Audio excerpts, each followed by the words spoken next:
본 영상 바로 아래 더보기를 클릭하신 후 인터넷 링크를 클릭하시면 같은 설교를 광고 없이 들으실 수 있습니다.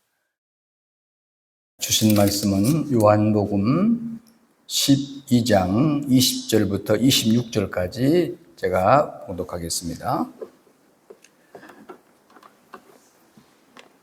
명절에 예배하러 올라온 사람 중에 헬라인 몇이 있는데 그들이 갈릴리 베세다 사람 빌립에게 가서 청하여 이르되 선생이여 우리가 예수를 배우고자 하나이다 하니 빌립이 안드레에게 가서 말하고 안드레와 빌립이 예수께 가서 여쭈니 예수께서 대답하여 이르시되 인자가 영광을 얻을 때가 왔도다. 내가 진실로 진실로 너희에게 이르노니 한 알의 밀이 땅에 떨어져 죽지 아니하면 한 알 그대로 있고 죽으면 많은 열매를 맺느니라. 자기의 생명을 사랑하는 자는 잃어버릴 것이요 이 세상에서 자기의 생명을 미워하는 자는 영생하도록 보존하리라. 다 같이 사람이 나를 섬기려면 나를 따르라. 나 있는 곳에 나를 섬기는 자도 거기 있으리니 사람이 나를 섬기면 내 아버지께서 그를 귀히 여기시리라. 아멘.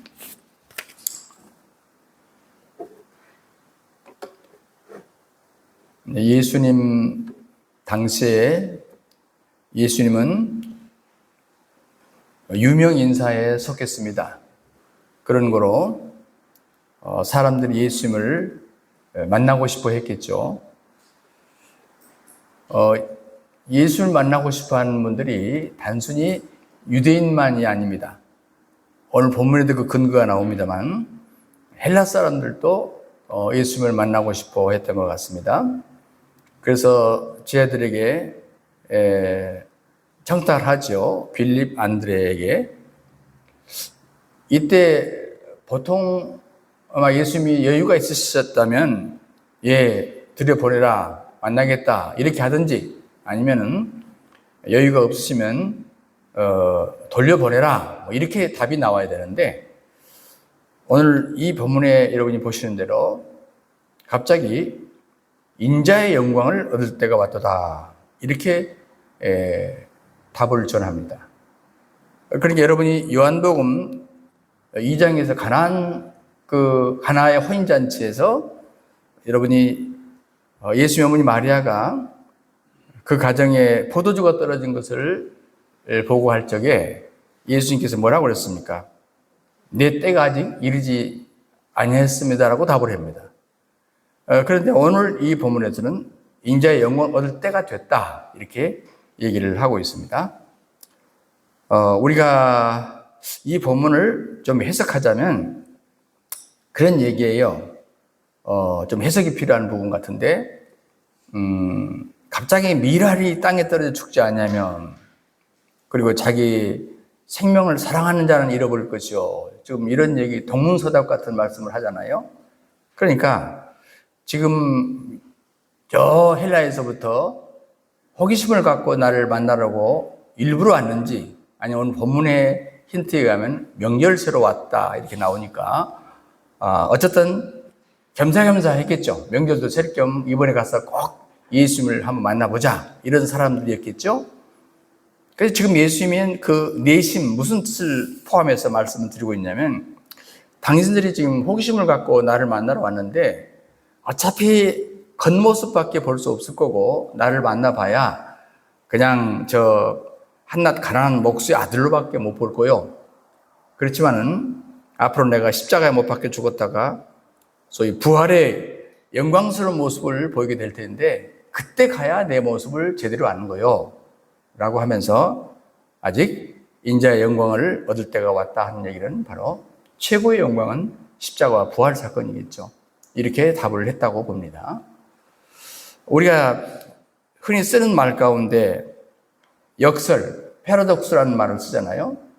그것은 논리적으로 얼뜻 보면은 진리가 아니에요. 그런데 사실 그 속에 일종의 진리를 품고 있을 때 우리가 패러독스, 즉 역설이라는 표현을 보통 합니다. 순리적인 표현도 예수님께서 많이 하셨지만 어쩔 때는 역설적인 표현을 하심으로 훨씬 그 진리를 더 강하게 드러내는 이런 모습을 우리가 자주 보게 되거든요. 어떤 사람이 산에 갔는데 저 밑에서 불이 난 거예요. 그래서 타 올라오는 거예요. 살 길이 뭐겠습니까? 갑자기 떠오르는 생각이 있었어요. 산불에서 살아남는 길은 자기가 먼저 산불을 놓는 것이다. 그래서 자기가 그 꼭대기에서 자기 주변에 먼저 불을 놔버렸어요. 타버리죠? 예. 그래서 나중에 그 타버린 제 위에 올라가 있으면 저 밑에서 불이 타 올라와도 그 자리는 탈 수 없기 때문에 살아남는다. 혹시 여러분이 산에 등산 갔다가 이런 일을 만나지 않길 바랍니다만 혹시 그런 일을 만나면 먼저 여러분 주변을 태우시기 바랍니다. 그래야 산에서는 삽니다. 이걸 우리가 소위 역설의 행위라고 부릅니다. 역설의 행위. 산불 나서 죽게 생겼는데 산에다가 불을 지른다. 이게 역설의 행위라고 그러지 않습니까? 바로 예수님께서 더러 이런 역설적인 교훈을 하고 계시는 것입니다. 물론 이 본문을 또 이 일련의 예수님의 소위 패러독스의 그런 교훈들을 문학적인 멋진 표현이다 뭐 이렇게도 볼 수 있지만 예수님이 문학 얘기를 하는 건 아닐 거 아닙니까? 아주 삶의 영적인 깊은 진리를 우리에게 말씀하려고 하시는 것이었겠죠. 그런데 솔직히 이 역설의 진리를 우리가 실제로 역설의 삶으로 옮겨내는 것, 행위로 옮겨내는 것은 정말 어렵습니다. 예수님의 어떤 가르침도 이 가르침을 그렇게 살아내기는 그건 정말 100% 어려워요. 그렇다면 예수님은 문학적인 표현도 아니고 실제로 삶을 위해서 우리에게 말씀하셨을 텐데 지키지도 못할, 이루지도 못할 말씀을 그분이 그냥 멋진 말이라고 했겠냐 그 말이죠. 그건 세상의 종교인과는 다릅니다. 예수님은 살 수 없는 얘기를 하신 분이 아니에요. 그렇다면 이런 역설적인 삶을 살 수 있는 방법이 무엇인가? 그건 하나밖에 없습니다. 성령께서 우리들을 사로잡으셔야 되고 그리고 성령에 의해서 우리가 복음을 제대로 이해하면 됩니다. 복음을 이해하는 수준, 성령이 충만해서 복음을 이해하는 수준이 됐을 때 우리는 역설의 삶이 가능하다는 얘기입니다. 어려운 가르침이 삶으로 옮겨줄 수 있다는 그런 얘기인 거예요. 오늘 제가 아주 어려운 얘기를 4가지 정리하려고 하는데 4가지 역설적인 교훈이에요. 첫째는 살기 위해서는 죽어라. 받기 위해서는 주어라. 높아지기 위해서는 낮춰라. 그리고 얻기 위해서는 버리라. 자, 딱 들었을 때 이게 우리가 살 수 있는 얘기입니까? 살 수 없는 얘기입니까? 딱 들어봐도 이것은 나한테 해당이 안 되겠다. 이렇게 신용은 할 수 있겠지만 이렇게 살 수 없겠다라는 결론을 먼저 지을 수가 있어요. 그러나 말씀드린 대로 예수님은 우리가 살 수 없는 것을 말씀한 게 아니에요. 살 수 있는 것을 말씀하세요. 우리는 율법이 아니라고 말해요. 예수님은 우리에게 복음을 말씀하셨어요. 그러는 거로 우리는 철저하게 성령 충만해서 이 복음을 제대로 이해한다면 이 역설의 진리를 우리의 삶의 진리로 옮길 수 있을 것이다 하는 전제하에 이 말씀을 여러분과 함께 나누려고 합니다. 그렇지 않으면 그 말을 위한 말이 되기 쉬운 게 바로 이 진리예요. 너무 어려운 진리이기 때문에 말을 위한 말이 되기 쉬워요. 그러나 우리가 이렇게 살 수 있는 길이 뭔가라고 하는 것을 초점에 맞춰서 오늘 말씀을 나누도록 하겠습니다. 자, 첫 번째, 살기 위해서는 죽어라 하는 것이 예수님의 역설의 첫 번째입니다. 요한복음 오늘 12장 24절에 이렇게 말씀했어요. 그러니까 이 대화 속에서 지금 가운데 이 말씀을 하시는 거예요. 헬라 사람들이 왔을 때 그에게 그러세요. 들어오세요. 만납시다. 아니면 오늘 바쁘니까 나중에 만납시다. 이 답이 아니라 동문서답 같은 말씀하는 가운데 지금 역설의 진리를 담고 있더라 그 말이죠. 자, 24절에 내가 진실로 너에게 이르노니 한 알의 밀이 땅에 떨어져 죽지 않으면 죽음이란 말이 나와요. 자, 죽어야 된다. 죽지 않으면 한 알 그대로 있고 죽으면 또 죽음이란 말이 나와요. 죽으면 많은 열매를 맺는다. 여러분 상식적으로는 이해할 수 있습니다. 왜? 우리가 씨를 뿌려보기 때문에 이해할 수 있어요. 그렇죠. 밀을 던졌는데 그냥 1년 내내 밀이 땅속에서 그대로 있다. 이게 방법이 없죠. 언제 싹이 틉니까? 언제 열매를 맺겠습니까? 100배는 고사하고 60배는 고사하고 30배는 고사하고 2배도 안 돼요. 예. 그러나 그 밀알이 양부에 대해서 뿌리를 내리고 거기서 자기 자신이 사화나에서 없어질 때 그 밀 모양은 사라져요. 그렇지만은 나중에 보면 30배, 60배, 100배의 열매를 맺는 걸 보게 되는데, 자, 이 진리를 갖고 주님이 너희가 죽지 않냐면 죽으면, 이런 표현을 주님이 말씀하신 겁니다. 그러니까 살기 위해서는 죽어라. 그것은 무슨 얘기입니까? 목적 없이 죽어라, 그 말은 안 해요. 목적 없이 죽어라, 그 말 안 해요. 혹시 오늘 너무 은혜를 많이 받아가지고 집에 가서 그냥 내 생명을 처리해야지, 혹시 이런 착각 속에 빠지는 분이 없겠죠. 예, 목적 없이가 아닙니다. 목적 있게. 히브리서 기자는 히브리서 11장에서 믿음의 여러 영웅들을 얘기하잖아요. 그러면서 이 사람들은, 그래요, 13절에. 이 사람들은, 거기에는 많은 믿음의 영웅들은 다 믿음을 따라 죽었으며, 죽기는 죽었는데 그냥 죽은 게 아니에요. 믿음을 따라 죽었으며, 그러면서 나중에 13절 마지막에 이같이 말하는 자들은 본향 찾는 것을 나타냅니다. 그러니까 그냥 죽은 게 아니에요. 이 사람들은 이 세상이 다가 아니고 본향이라는 게, 진짜 본향은 뭐예요? 진짜 가야 될 곳 아닙니까? 그 본향이 있다는 것을 믿었기 때문에 이 땅에서는 믿음을 따라 죽었다. 그 믿음은 본향이 있다는 믿음. 이 믿음이 있었기 때문에 자기들은 기꺼이 산화했다. 이렇게 표현을 하고 있습니다. 그러면서 히브리서 11장 6절은요. 믿음이 없이는 기쁘시기 못한다. 누굴 기쁘시기 못해요? 하나님을 기쁘시기 못하죠. 그러므로 하나님께 나가는 자는 반드시 그가 계신 것을 믿어야 되고, 또 그를 찾는 자들에게 상, 즉 보상까지 해 주시는 분을 믿어야 한다. 이렇게 히브리서 기자는 얘기를 하고 있습니다. 자, 우리가 장래 하나님이 주실 큰 보상, 현재는 별것 아니야. 그러나 과감하게 희생하고 포기한다는 믿음. 다시 말하면 내세 영생, 영원한 상급을 위해서는 현세의 생명까지 거 버릴 수 있어야 된다는 믿음. 자요, 요 믿음이 어떤 믿음입니까? 모세가 같은 히브리서 11장 25절 모세 얘기를 잠깐 하잖아요. 모세를 구약에서 이렇게 말하지 않지만 신약에서 히브리서 기자가 평가를 했어요. 딱 한마디로 평가를 하기를, 하나님의 백성과 함께 고난을 받기를 잠시 죄의 낙을 누리는 것보다 더 좋아하고 그리스도를 위하여 받는 능욕을 애굽의 모든 보화보다 더 큰 재물로 여겼으니 이는 상 주심을 바라봅니다. 그러니까 하나님께로부터 오는 참된 긍정을 위해서 자기 자신을 부정하고 부인했다. 일부러 자살했다, 그 말이 아니에요. 자기가 그 목숨을 버리기까지 하면서도 믿음을 지켰다. 어떤 믿음입니까? 예, 하늘에서 상을 주신다. 보상해 주신다. 내가 지금 생명을 버린다면 하나님은 반드시 보상하신다.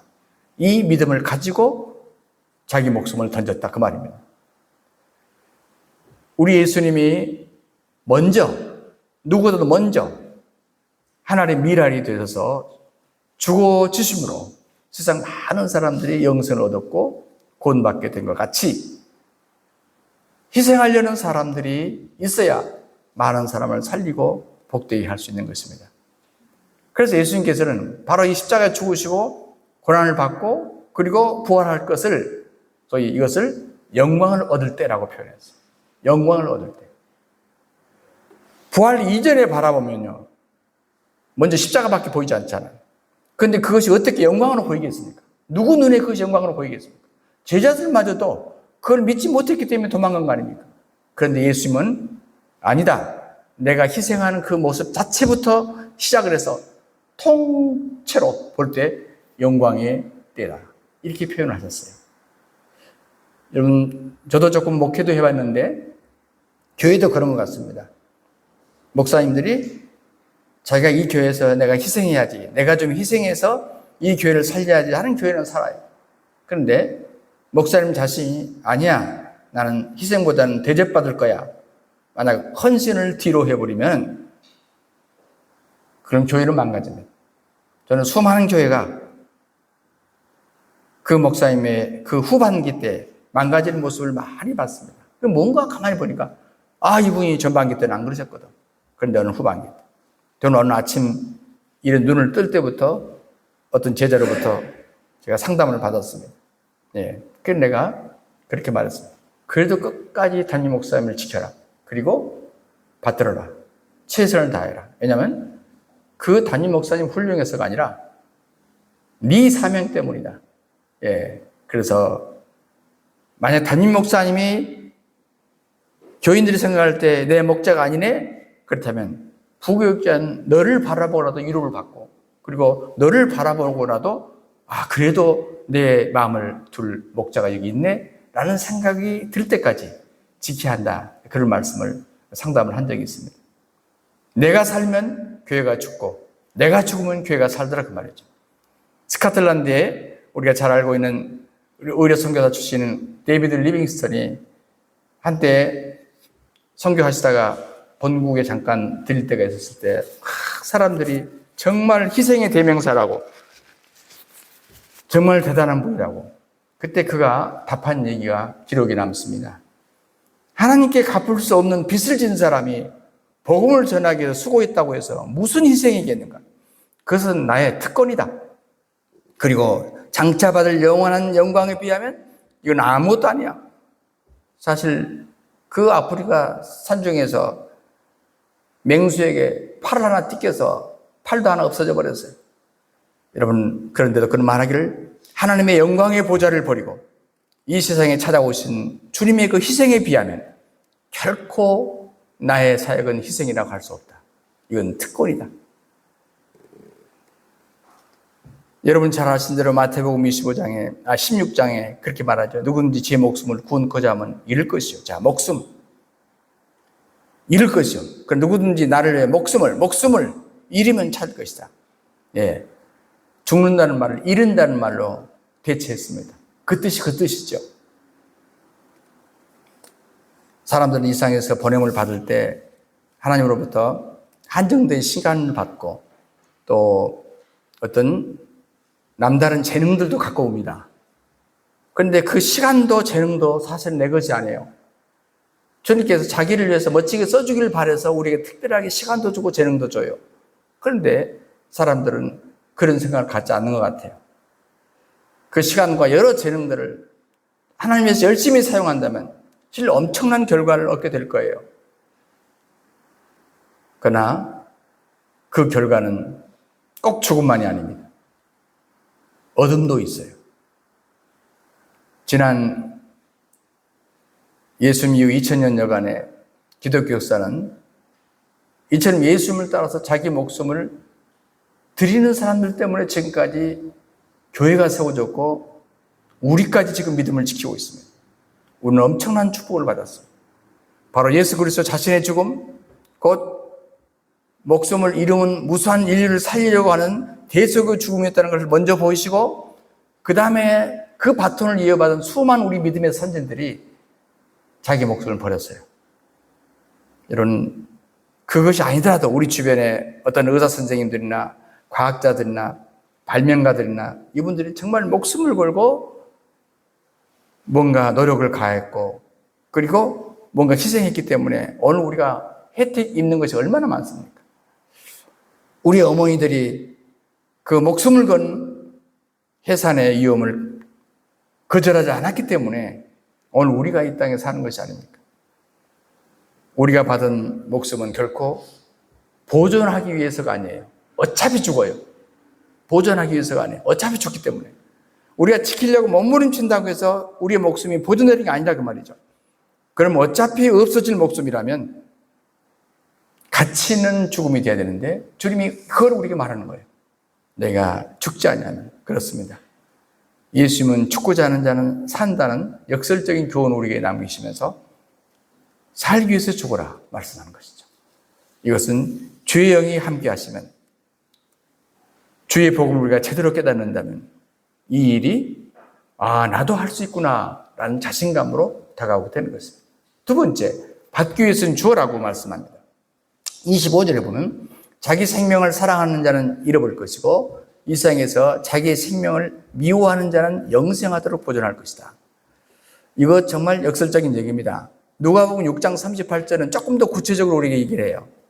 주라, 그리하면 너에게 줄 것이니 곧 후히 되어 누르고 흔들어 넘치도록 하여 너에게 안겨주리라. 자, 주라. 그러니까 우리 주님께서 우리에게 받기 위해서 내가 풍성하게 안겨줄 텐데 그 이전에 너희는 먼저 줘라. 이렇게 구체적으로 말씀하셨어요. 여러분, 기독교 역사상 수억만 신자들이 이 말씀이 진실한 약속이라는 것을 믿고 체험했습니다. 더 큰 것을 하나님으로부터 받기 위해서는 주고 바쳐보라. 그 말이죠. 자, 이 말씀 역시 역설적인 진리가 아니겠습니까? 아마 조금 더 정확하게 말하면 아마 역설적인 경제 원리라고도 말할 수 있겠죠. 시장 많은 사람들이 가진 것 더 가지려고 집착합니다. 그러니까 우리는 그것을 우리가 탓할 필요는 없습니다. 그런데 만약에 계속 모으는 쪽만 생각한다. 저장하려고만 한다. 그러면 이것은 분명히 문제가 있습니다. 왜냐하면 주님이 가르치는 것과 반대로 살기 때문입니다. 우리 크리스찬들의 축복과 행복은 어디서 오는 겁니까? 움켜쥐는 데서 오는 게 아니라 나눠주고 베푸는 데서 옵니다. 우리가 아마 작은 일에도 우리 실천해 보면 이것이 어떤 의미라는 것을 우리가 이미 알고 있습니다. 남에게 나눠줄 줄 모르고 어떻게든지 자기만 위해서 긁어 모으려고 하는 사람은 물론 재산은 모아집니다. 그런데 행복이 모아지는 게 아니라는 게 문제예요. 아니, 행복하려고 모으는 거 아니에요? 그런 사람은 도리어 근심과 걱정을 함께 모으는 것입니다. 이게 문제라 그 말이죠. 어떤 의사 선생님과 대화 가운데 기억납니다. 주변에 신경쇠약에 걸리거나 노이로제 때문에 정신병을 찾아오는 사람이 많답니다.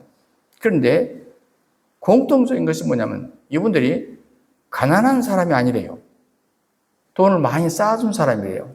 참 아이러니하죠. 자살하는 사람을 통계를 보면 가난한 사람보다도 부유한 사람이 더 많이 자살한대요. 이해가 가십니까? 저는 이해가 잘 안 갑니다.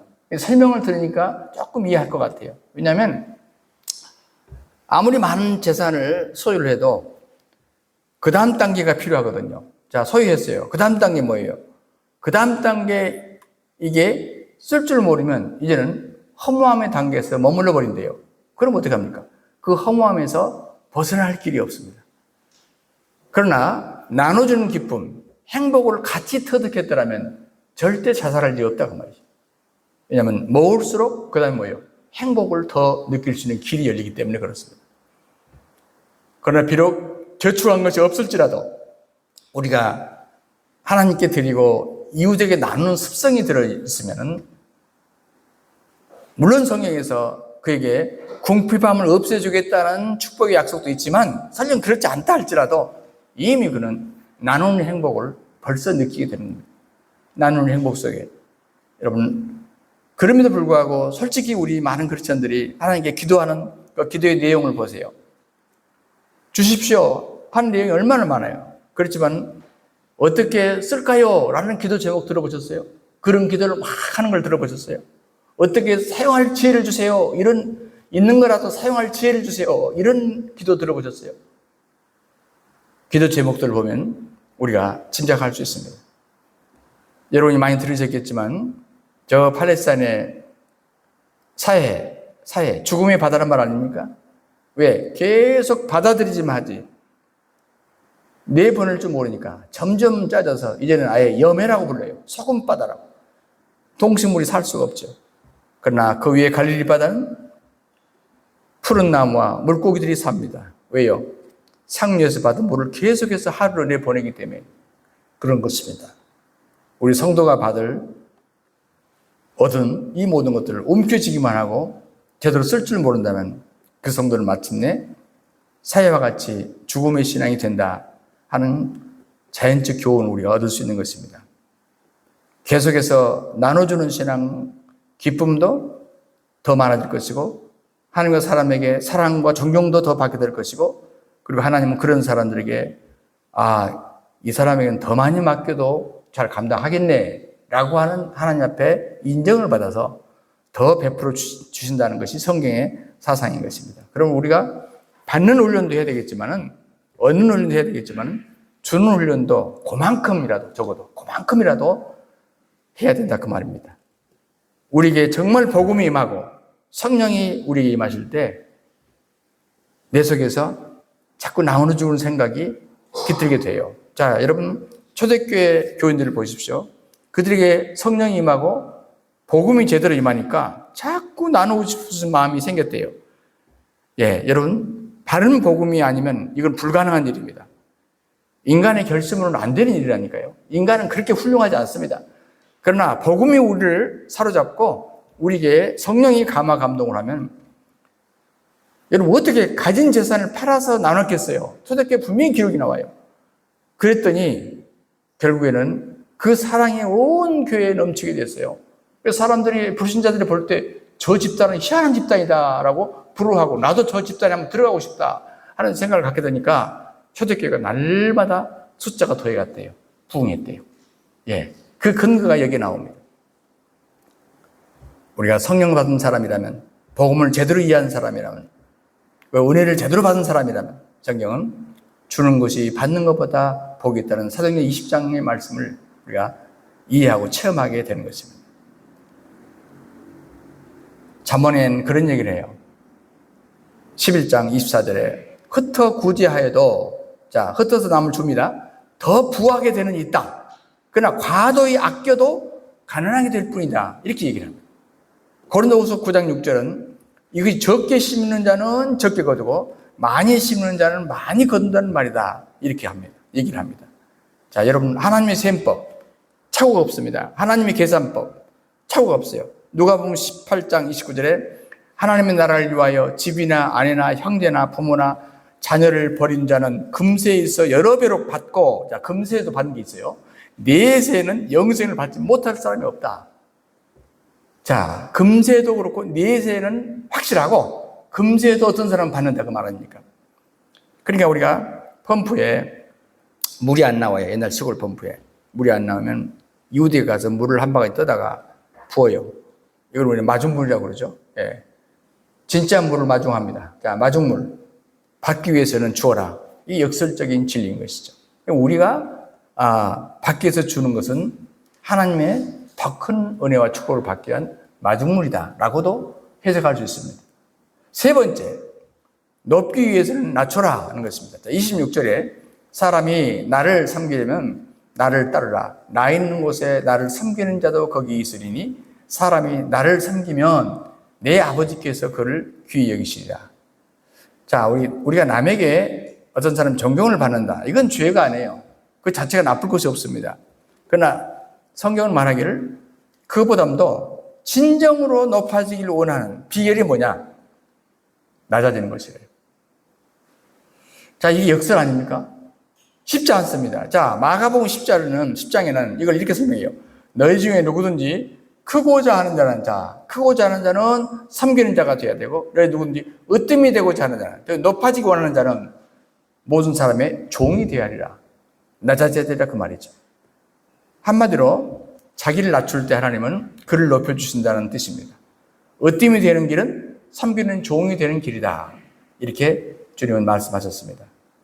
우리가 근에 뛰는 것 아마 어려서 젊은 시절에 시골에서 해보셨죠? 내가 밑으로 힘있게 내립니다. 상대방을 쭉 올려줘요. 그럼 조금 있으면 그 친구가 나를 또 쑥 올려줘요. 근에 뛰기의 묘미 아니겠습니까?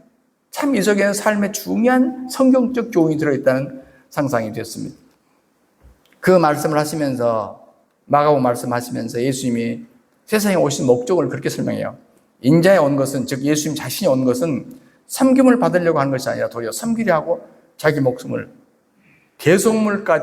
대속물로까지 주려 함이라.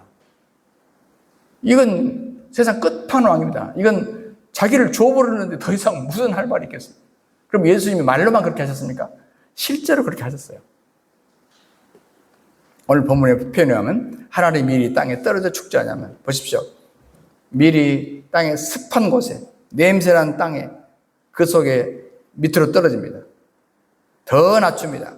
그리고도 부족해서 또 뿌리를 더 밑에까지 또 뻗어 내려갑니다. 그런데 문제는 몇 개월 후에 보면 바로 그것 때문에 엄청난 열매를 맺는 것을 보게 되는 것입니다. 그런 거로 예수님께서 하늘의 영광을, 그 왕자를 버리시고 이 땅에 내려오시되 말구유, 여러분 사람이 더 낮아질 때가 어디 있겠어요? 예, 무슨 집을 깔고 거기다가 아이를 눕혔다고도 아니지 않습니까? 짐승의 먹이통 속에 더 낮출 것이 어디 있겠냐 그 말이에요. 목수의 아들로 태어난 것보다 더 낮춘 것이 어디 있냐 그 말이죠. 사람이 낮은 데서 낮은 데로 가는 것은 별로 어렵지 않지만 가장 높은 곳에서 가장 낮은 곳으로 내려왔다는 얘기 아닙니까?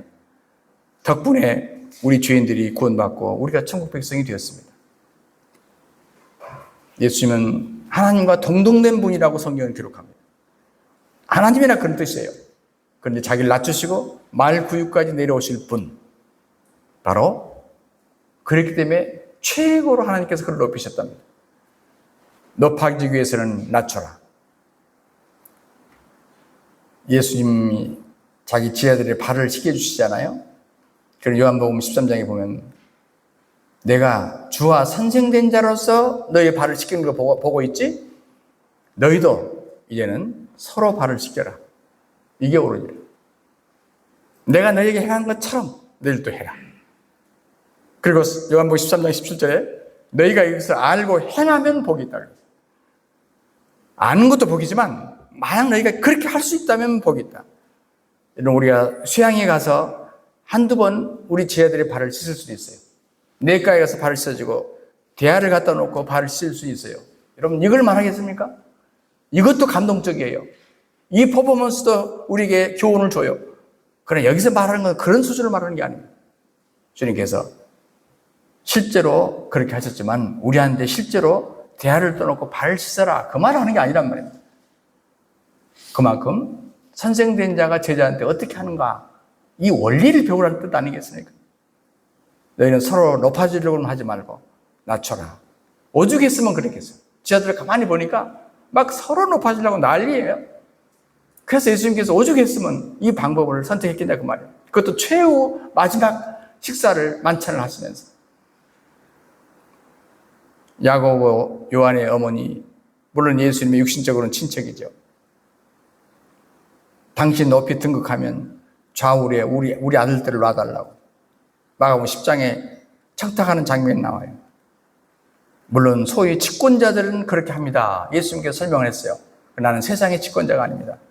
너희 중에 누구든지 으뜸이 되고자 하는 모든 사람이 종이 되어야 하리라. 거기서 하신 교훈이에요. 인자에 온 것은 선교를 받으려 함이 아니다. 섬기려 하고 죽으려고 왔습니다. 여러분 우리 주변에 있는 많은 리더들이 또 우리 주변에 있는 또 정치하는 분들이 또 나라를 다스리시는 분들이 자기파가 아니라 진짜 나라를 사랑한다면 그리고 낮아지고 양보하는 모습을 누구 한 사람이라도 보여줄 수 있다면 아마 세상은 달라지지 않겠나 늘 아쉬움을 느낍니다. 그러면서 나 자신을 바라봅니다. 그분들은 정치하는 사람이니까 그렇지만 나는 하나님이라는 사람이고 교회 일만 평상시 한 사람인데도 불구하고 나는 과연 어떤가? 여러분 낮아지고 떨어지는 사람이 있을 때 그를 통해서 많은 사람이 살게 되고 행복하게 된다는 것입니다. 빌립보서는 분명히 그렇게 말하잖아요. 이 마음을 품으라. 그래서 예수의 마음이니 그 마음은 어떤 마음이냐? 그는 하나님과 번체시지만 하나님같이 살지 않으셨다. 동등됨을 취하지 않으셨다. 사람과 같이 되고 사람 모양으로 되어가지고 그 정도 수준이 아니라 자기를 낮추시고 죽기까지 복종하셨습니다. 십자가에 죽으심이라. 바울은 예수님의 생애를 딱 그렇게 요약했어요. 여러분이 섬기는 예수님이 어떻게 사셨는가 여러분 잘 알지 않습니까? 그런 뜻이에요. 십자가에 죽으심이라.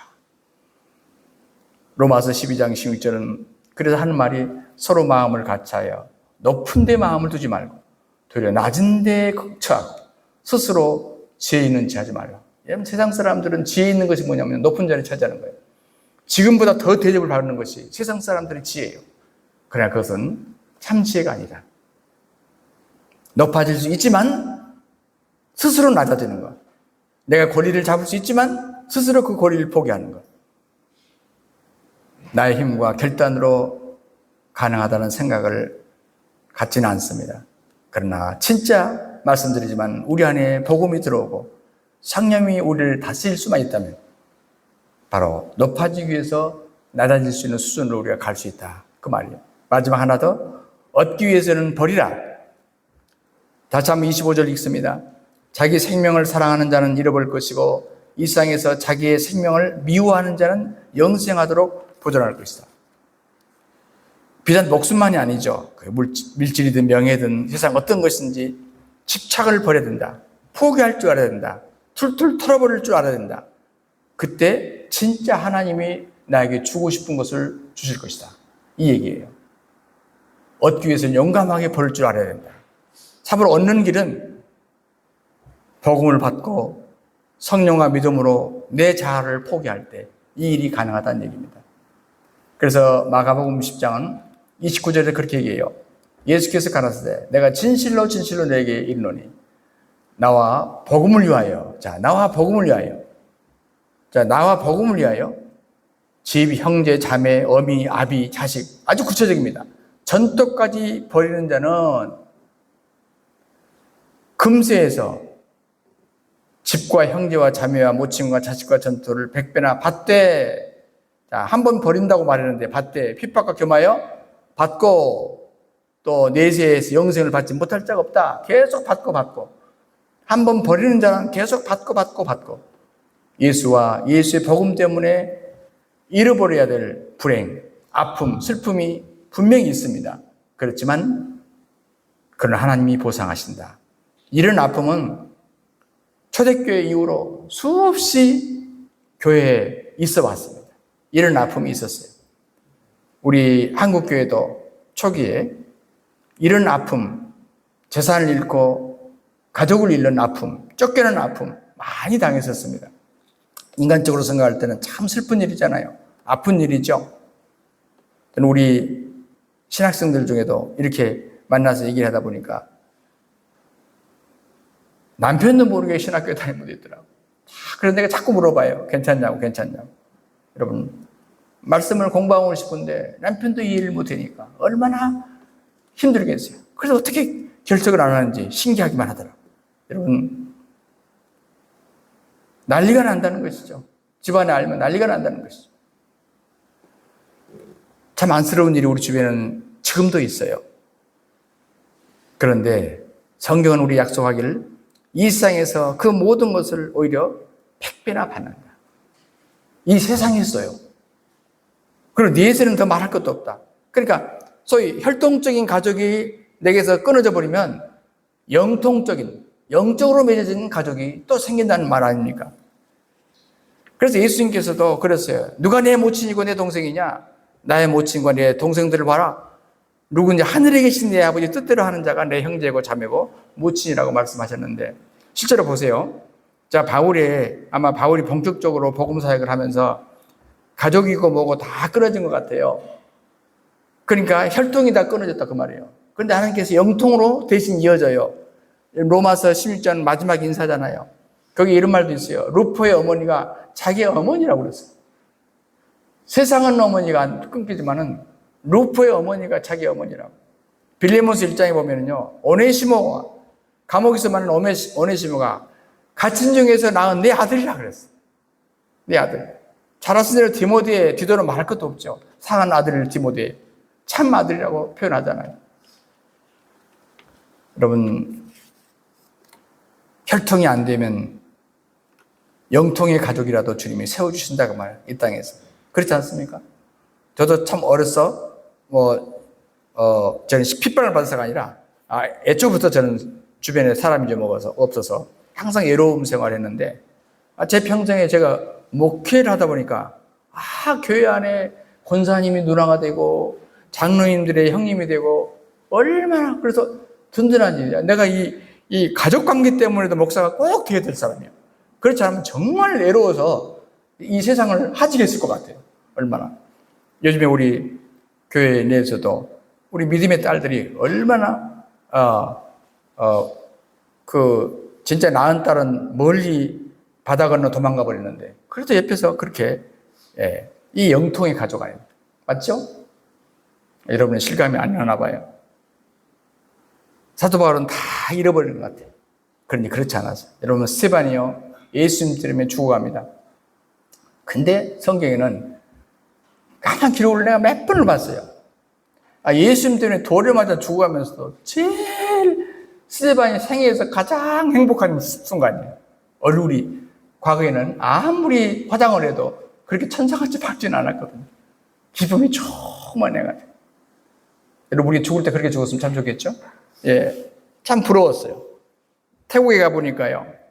요즘 자주 간 건 아니지만, 거기 있는 분 얘기 들어보니까, 기독교 역사가, 와, 우리보다 훨씬 높더라고. 250년 전에 기독교 복음이 들어왔더라고. 근데 태국을 향해서 기독교 국가라고 로드하잖아요. 아주 대표적인 불교 국가라고 그러죠. 그렇지 않습니까? 근데 가만히 들어보니까, 우리나라하고 다른 점이 뭡니까? 우리나라는 신앙을 사수하다가 피를 흘린 사람이 많았어. 순교자가 많았다. 태국은 순교자가 하나도 없대요. 근데 한 명 있긴 있대요. 한 명.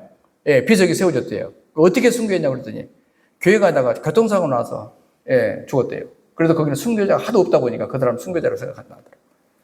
여러분, 기독교의 그 지형을 보니까 어디에 밀도가, 크리스찬의 밀도가 많은가 보니까 저 순천, 여수, 영광 이쪽이더라고요. 예, 이 전라도 이쪽, 남쪽. 왜 그러냐? 예, 엄청난 순교자가 많이 나왔어요. 그렇게 핍박을 받았으면 수가 줄어져야 될 거 아닙니까? 그런데 지금 세월이 흐를수록 기독교 인구가 가장 높대요. 아, 참 의미 있구나 그런 생각을 했습니다. 썩은 미랄이 없는데 무슨 열매가 많겠냐 그 말이지. 썩은 미랄이 있었으니까 그 결과가 있더라는 얘기 아닙니까? 사랑하는 여러분, 도시락을 가지고 온 아이가 있었어요. 오병이어 사건이죠. 도시락을 뺏겼어요. 도시락을 뺏겼다고요. 누가 배부른 사람이에요? 진정 배부른 사람은 모든 사람이 다 굶고 있는데 나 혼자 배부른 건 배부른 게 아니잖아요. 너도 배부르고 나도 배불러야 배부른 거거든. 그런데 그 덕분에 모두가 다 배가 불렀답니다. 사랑하는 형제자매 여러분, 하나님은 믿음의 조상 아브라함에게 독자 이삭을 바치라고 그랬어요. 여러분, 차라리 자기를 바치라는 게 낫지. 독자 이삭을. 그러나 이 시험에 합격하니까 양을 대신 잡아서 드리게 하고, 그리고 믿음의 조상이 되게 하고, 그 족보를 통해서 자기 아들을, 외아들을 드렸더니 외아들 예수 그리스도가 메시아로 그 가문에서 나오잖아요. 이걸 누가 부인할 수 있겠습니까?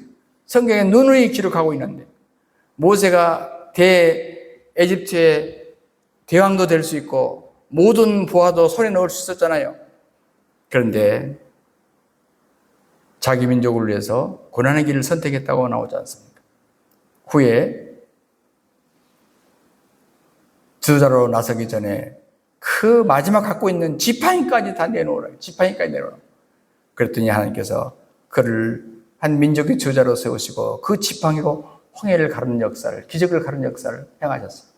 주님의 손에 드리면, 내놓으면, 포기하면 부자 청년은요, 결국은 재물을 버리고 나를 따라와 내 제자가 되라고 하는데도 용기가 없어. 포기할 수가 없어요. 그러나 그 청년만 못한 베드로는 배와 그물을 던지니까 수제자가 되고 이 청년은 그 후로 어디로 갔는지 구원받았는지 뭐 하는지 흔적도 없어져 버려요. 영광의 부활이 있으려면 반드시 고난의 십자가를 지고 가야 되는 것입니다. 예수님과 복음을 위해서 세상에 귀중한 것을 포기하고 세상에서도 그렇게 될 때 세상에서도 보상을 받을 뿐만 아니라 영원한 천국에서도 그것을 확실하게 보상해 준다는 말씀. 사도 바울은 부활에 대해서 고린도서 15장에서 아주 논리적으로 체험적으로 얘기를 하지 않습니까? 그리고 로마서 8장 18절에서는 변화된 인간, 7장에서 밖에서 이제는 완전히 바뀐 인간, 성령의 사람인 인간에 대해서 생각한데 현재의 고난은 장차 우리에게 나타날 영광과 좋게 비교도 할 수 없다. 이런 표현을 남겼습니다.